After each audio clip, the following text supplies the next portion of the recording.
এক হজ যাত্রীর জন্য দুবার ফিরে এলো বিমান, এক পবিত্র নিয়তের অলৌকিক গাথা। সন্ধ্যার নরম আলোয় যখন আকাশ ধীরে ধীরে ঢেকে যায় রহমতের আবরণে, তখনই যেন হৃদয়ে নেমে আসে এক অনন্য অনুভব। এমনই এক অনুভবের নাম আমির মাহদি মনসুর আল কাজাজফি।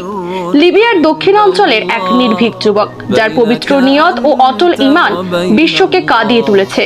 তিনি হজের উদ্দেশ্যে রওনা হয়েছিলেন সৌদি আরবের পথে। ত্রিপলি বিমানবন্দরে পৌঁছেও বোর্ডিং করতে পারেননি। পাসপোর্টে নাকি সিকিউরিটি ইস্যু।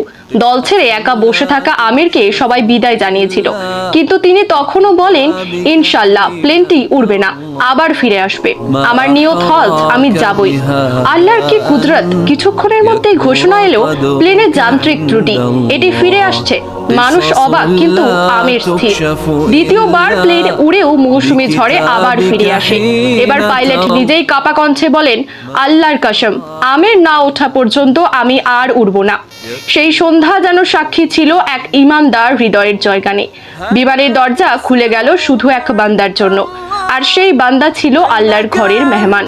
সৌদি পৌঁছে হজ পালন শেষে আমির বলেন, আল্লাহ তার কুদরত দেখিয়েছেন, আমি ভাষায় প্রকাশ করতে পারি না। এ যেন স্বপ্ন। এই গল্প শুধু এক হজ যাত্রার নয়, বরং আল কাহার, অপরাজেয় আল্লাহর